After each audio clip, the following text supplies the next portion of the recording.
I need you guys to like bear with me because I haven't filmed in 3 weeks and I have a lot of information to share. So lots of things are going to be coming at you.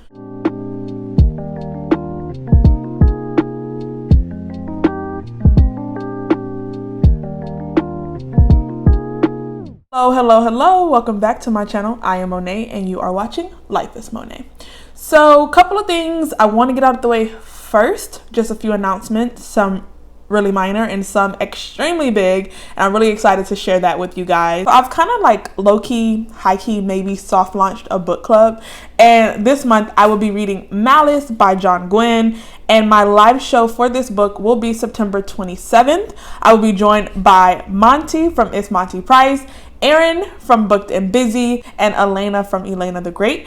These are going to be my co-hosts as we talk about this book. I expect there to be great, mind-boggling, stimulating, divulging conversations around this book because these are the people that I normally talk to when I want to have great conversations about a book, especially Elena because we do so many buddy reads together and it's just so amazing to dissect a book with her. Monty, honestly, high-key, low-key, always kind of drags a book, so we shall see how he feels about this one, and it's just going to be a fun time. So if you've been wanting to read Malice, if you have it on your shelf, if you're able to pick it up because you can afford it right now, highly suggest that you pick it up because two of us, me and Aaron, we read adult fantasy like slight work, okay? It's an appetizer. And so this is the perfect time for you guys to join in and read an adult fantasy and be able to understand it and break it down and understanding the world and not being overwhelmed because you're going to have people to talk about it with. If you've never annotated or tabbed or made notes in a book, I also recommend that you do that now because we're going to be answering all the questions that we possibly can and just talking about the book in as much depth as possible. So again, if adult fantasy, high dance fantasy books are hard for you to follow, I would love for you to join us just so you can get the experience and what that looks like. And yeah, I can't wait to see you guys on September 27th as we talk about Malice. The next order of business that we must discuss is that I am hosting a read-a-thon for Legacy of Ash in October and Legacy of Steel in November, as that will be the release month for the second book. And it's going to be co-hosted with Aaron from Booked and Busy. We have a lot of exciting things planned. So you have the entire month of October to read Legacy of Ash with us. Me and Aaron will both be hosting live sprints, so you guys can join us for that. And in November, we will be reading Legacy of Steel the entire month after the release date. Now, there is going to be a live show in October, and there will be a live show in November. Now, for the live show in October, it is going to be spoiler free, so you won't have to worry about being spoiled if you haven't had a chance to read the whole book yet, so don't worry about that. But it will be October 24th. It will be me, it will be Aaron, and it will be Matthew Ward, the author of Legacy of Ash, will be joining us on my channel on October 24th to talk about his books. And this is going to be so exciting, so much fun.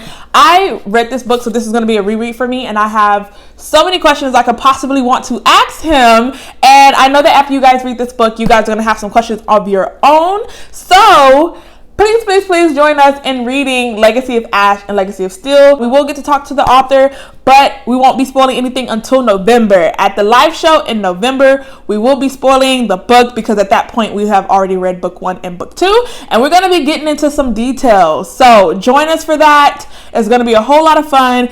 And if I have not convinced you yet to read this massive book with both me and Aaron, here's another fun bit of information. We will be doing 2 giveaways in both months. We'll be giving away 2 copies of Legacy of Ash, and in November we will be giving away 2 copies of Legacy of Steel. Now, Erin already has an announcement video up on her channel, and you are more than welcome to head over there and enter twice. All you have to do to enter is comment below any book that you have read or plan on reading because of me and my videos. We're hoping to pick a winner the week of September 22nd because we are shipping anywhere Book Depository goes, and if we have to use Book Depository, we want to make sure that we get it to the person as soon as possible because, you know, with the COVID, shipping could be behind. So we want to try to get the book shipped ASAP so that you can get your hands on it in the month of October and have enough time to read it by our live show. But again, our live show with Matthew Ward will not be full of spoilers, so you can very well be anywhere in the book and still join us and still ask whatever questions you may want to.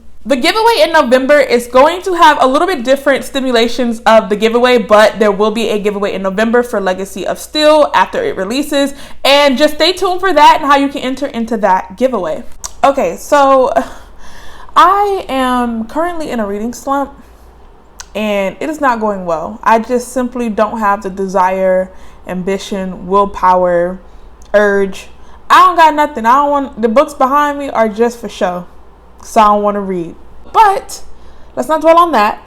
Let's look back to the time where I actually was a reader, an avid reader, a booktuber, if you might call me yourself.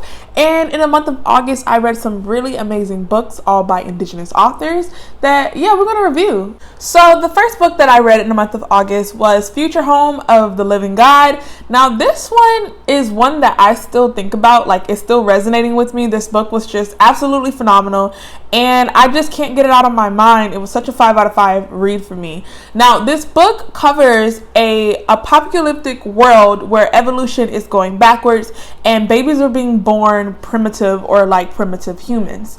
And we're following this character named Cedar, who is just finding out that she's pregnant.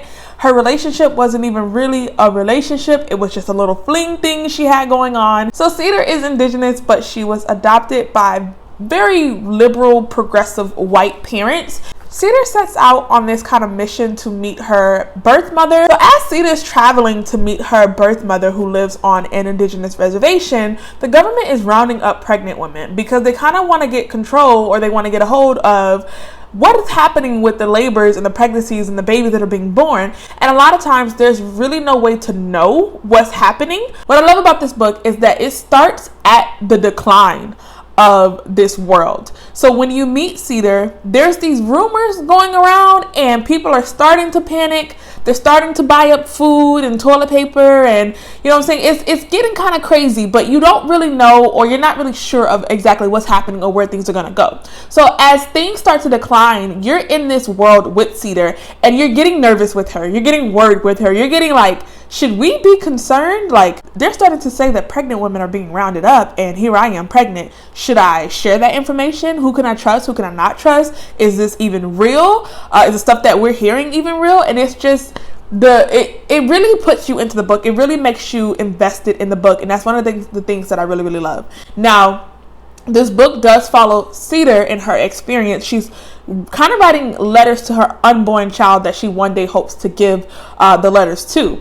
Now, as she's discovering about her heritage and some generational trauma that occurs and getting to know her mother, there are some underlining tones in this book. One of the things that I really love that Louise touched on in this book is that Cedar is Indigenous, and there is a high number of Indigenous people who are more prone and susceptible to certain diseases, as we can tell throughout history. Now, with her parents, or her adoptive parents, being progressive white liberals, they chose not to vaccinate Cedar.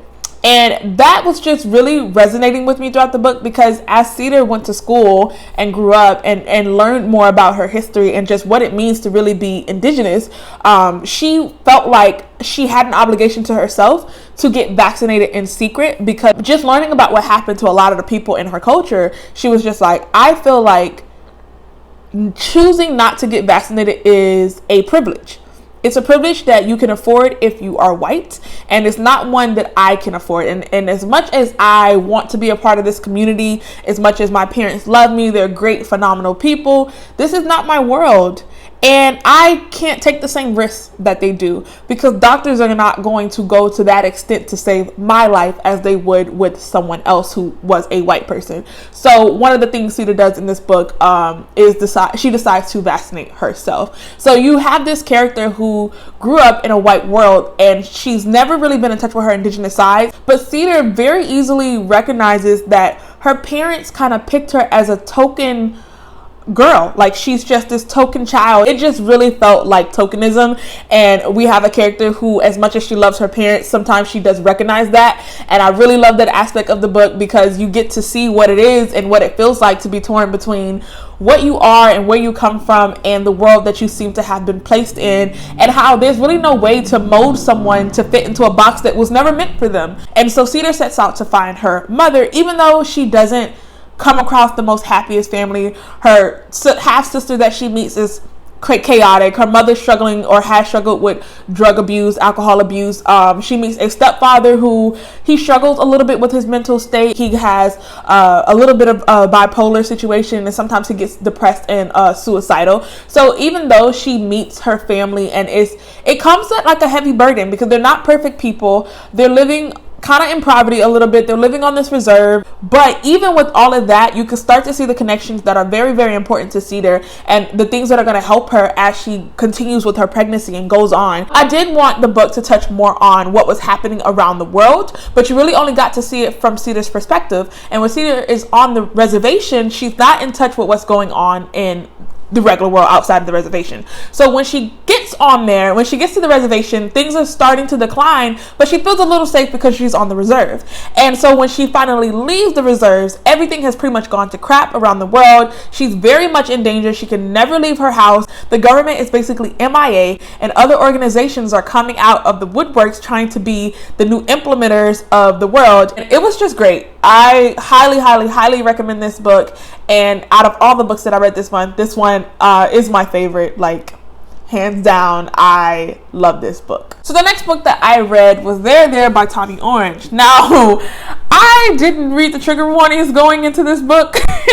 Honestly, I didn't read the trigger warnings for any of the books that I read, and I definitely should have. As much as I'm encouraging you guys at home to go out and read more Indigenous books by Indigenous authors, please understand that a lot of these books are heavy and traumatic, and they do have an effect on the reader. And so I would never suggest that you read as many books as I read in one sitting in 1 month, or definitely have the option to offset it with a book that is happy, because a lot of these books were not. And unfortunately, that's just the reality of the situation for a lot of what these characters were facing. So in There, we're following different characters who are on their way to this powwow, and we meet them kind of before they start heading to the powwow, and we get to know their lives a little bit. Now, we follow quite a few characters. I want to say almost 12 characters in this book, and it never got overwhelming, because you get to know each character on their own, and when you see them again, they get interwoven with another storyline. So all the characters are kind of connected in their own way. Now, this book does have a lot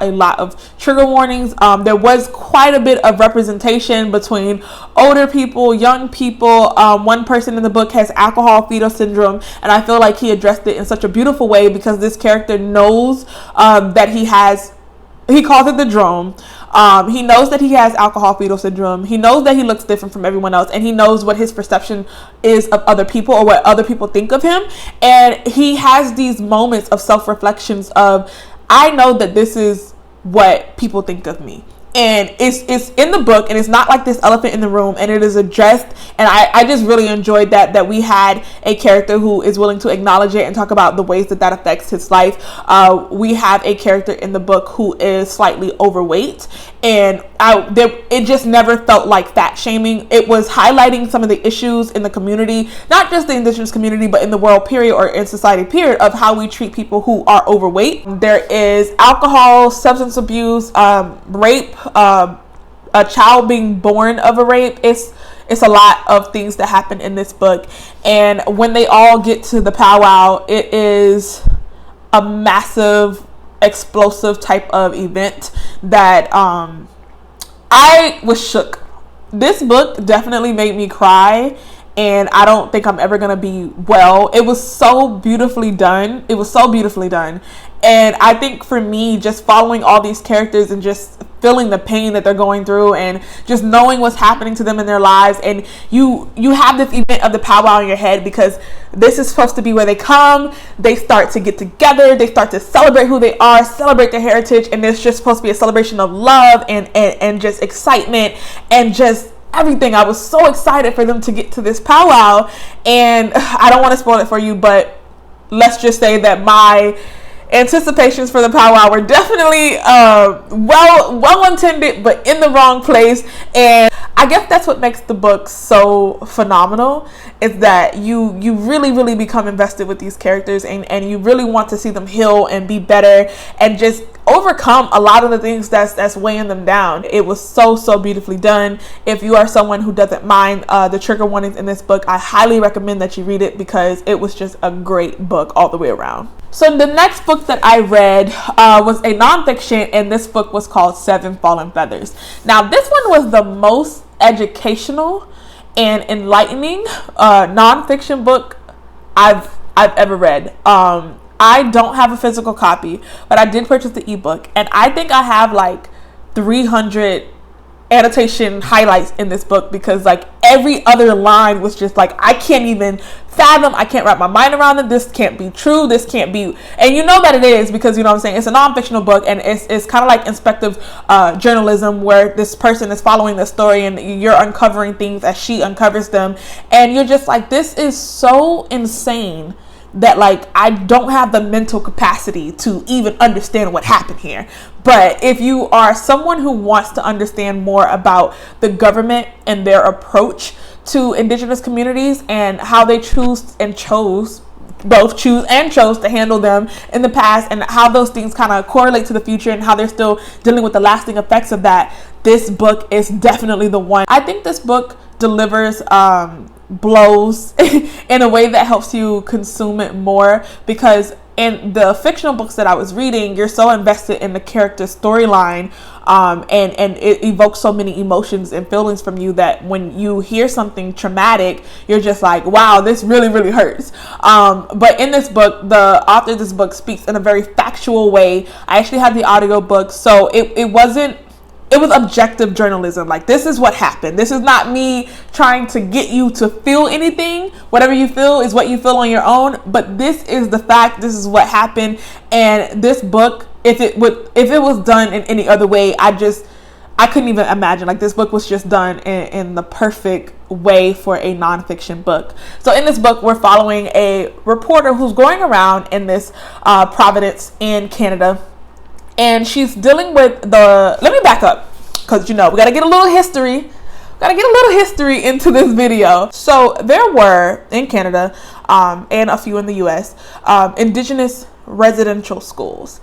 And so what these schools did was teach Indigenous children, and it was a way to incorporate them into modern society and to make them more acceptable. That's the word I'm going to go with. To make the students more acceptable into the post-colonialism way of life. These residential schools started popping up, and they were always far away from the reserve. And that was done purposely, especially by the Canadian government. And I'll share a snippet of why that was done on purpose. But these schools started popping up. They became mandatory for children to attend. They were away from family and parents, and they were kind of unsupervised besides the teachers and the administration at these schools. Now, these schools happened to be Presbyterian, Catholic, very religious, strong Christianity type churches, which if you know anything about history, when people come to colonize communities and countries, they always bring their Bible with them, because what better way to colonize a group of people than to spread the gospel of Jesus. Now, if you're watching this and you're religious, I'm not trying to offend you, it's just facts of what happened. One of the ways to get people more accustomed to European ways was to change their religion. And this was done because religion has a lot of doctrines on ways that you should behave, ways that you should think, ways that you should act. A good Christian does this or does that. So if you change someone's perspective about heaven and how to get into it and how you must act a certain way, this becomes a tool to colonize and change the mindset of a group of people. So at these reservations, these children are abused, they're beaten, they're touched, they're molested, they're not supervised, they're depressed, suicide rates are going up, children are coming up missing. It's just not the safest place for these children to be, and no one cares. The government's looking the other way, no matter how many bodies kind of show up dead, no matter how many kids suffer from suicide and depression. So many of them ended up going, if you survived the residential school, it had such life-lasting effects. So many people went back home and they struggled with drug abuse and alcohol abuse because of the things that they suffered at these residential schools. And it was basically these parents versus the entire government. We're following the death of 7 children in this book. They all died different ways for different reasons. And it's the effect of these residential schools. And I really love that she follows different characters who died different ways, because she shows you every lasting effect of these residential schools and just all the ways that they were set up to ruin the community of Indigenous people in Canada. This was the argument by Parliament to move the residential schools off of the reserve for this reason. When the school is on the reserve, the child lives with its parents, who are savages. The child is surrounded by savages. And though he may learn to read and write, his habits and training and mode of thought are Indian. He is simply a savage who can read and write. It has been strongly pressed on myself as head of the department that Indian children should be withdrawn as much as possible from parental influence. And only way to do so is to put them in central learning industrial schools where they will acquire habits and modes and thoughts of the white man. So that is one of the reasons why they purposely chose to remove these residential schools from the reserve, because they wanted as little parental control as possible. So let's talk about this for a second, and the way that government chooses to address Indigenous people. At first, it was an out of sight, out of mind kind of thing. If they won't conform to what we want them to, let's just move them onto reservations, give them a little bit of land, and keep them there. They must stay there. They can't leave. They can't go anywhere. They can't be a part of our society. We see aspects of that later on in history with the Canadian Indian Act, and this act included a lot of things that was meant to keep Indigenous people not a part of society because they simply just didn't want to deal with them. One of them included, if an Indigenous woman married a white man, she lost her status. If an Indigenous person moved off a reserve and bought land, they lost their status. If an Indigenous person joined the Canadian Armed Forces or entered a university to further their education, they lost their status. If an Indigenous person wanted to vote in an election, they had to relinquish their status and their rights. The right to vote without reprisals, so the right to vote without having to give up being Indigenous and protected by the government, wasn't revoked until 1960. I just wanted to put that out there as like this foreshadowing to, this is what they wanted to do to them. They basically was like, you know what, I guess we owe you a little bit of land, so we'll give it to you, and if you don't want to be a part of our society, you can't be a part of our society at all. So you have no say-so, no legal rights to anything for how we run our government. You can't say so, you can't speak your mind, you can't vote, you just must stay over there. And then at the same time, we also have people who were like, if we take them away and make them not Indigenous, we don't owe them anything. If they come to our schools and we change their religion, we change their heritage, we change the way they act, the way they dress, the way they talk. If they come to our schools and they go out into the real world, our world, and they get an education at a fancy university, and they get a job, and they buy a house, and they become a member of our society, then they're no longer Indigenous, and so we don't have to support them. We don't have to keep paying for them. We don't owe them anything. That's this land that we can go and we can grab back. So that was kind of the mindset when they started to set up these Indigenous residential schools. If we can take the Indigenous person and remove everything Indigenous about them and just leave the parts that are easily assimilated into society, then we don't owe them anything. We don't have to do anything for them. And so on top of us following the murders of these children and just how it happened and how residential schools, like I said, have such a long lasting effect, and it messed up a lot of the people who ended up coming back to the reserve. Just like in America, if I had to parallel it a little bit slightly, a lot of the soldiers who came back from the Vietnam War did not receive a lot of the aid and counseling and just assistance that they should have to help them cope with what happened when they were overseas and when they were fighting. A lot of the soldiers came back with massive amounts of post-traumatic stress, and the suicide rate just kind of spiked. Drug and alcohol abuse for soldiers kind of spiked. And so we have these children who were supposed to be protected, and they're coming back after years of abuse, and they're dealing with a lot. They were mistreated. A lot of their friends didn't make it home. A lot of their friends died. If you tried to run away, they went back and caught you and brought you back. There was really no escaping this. So the Canadian Indian Act set up the premise for the South African apartheid,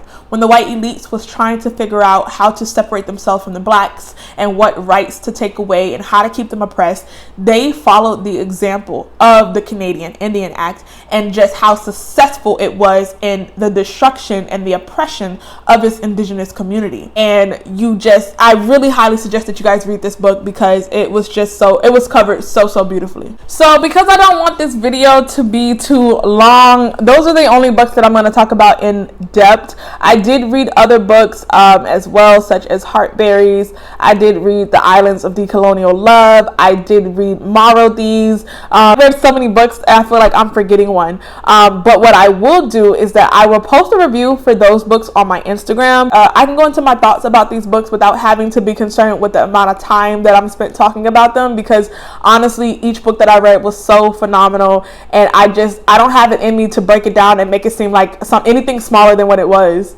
Each one of these books deserves so much conversation and just focus, because there is so much to take away. And honestly, you guys can read any of the books that I've mentioned. They were all great, and I am so glad that I spent the entire month of August just expanding my knowledge and getting to know more. To lighten up the mood of this video, because I don't want it to be too heavy, here's a little historic funny anecdote. William Henry Harrison, a very well-known man in our history. He went head-to-head with a tribe leader by the name of Tecumseh over land that was established in Prophet Town along the Indiana River territory. William tried to acquire land from Tecumseh and his people by plying them with a ton of liquor and convincing them to sell 3 million acres of land for $7,600. That's right, folks. His offer was to acquire 3 million acres of land for $7,600. Now, Tecumseh basically said, nah, we're good. This land is our land and we're not giving it up. William Henry Harrison and Tecumseh fought a battle where William burned the village to the ground. He went on in American history to become our 9th president, who gave the longest inaugural speech known to mankind and caught the code and died 32 days later. And that, my friends, is a legacy. I was trying to make light of the situation, but yeah, that probably wasn't the best thing to do. My apologies. I just thought that was ironic, you know? Okay, bye!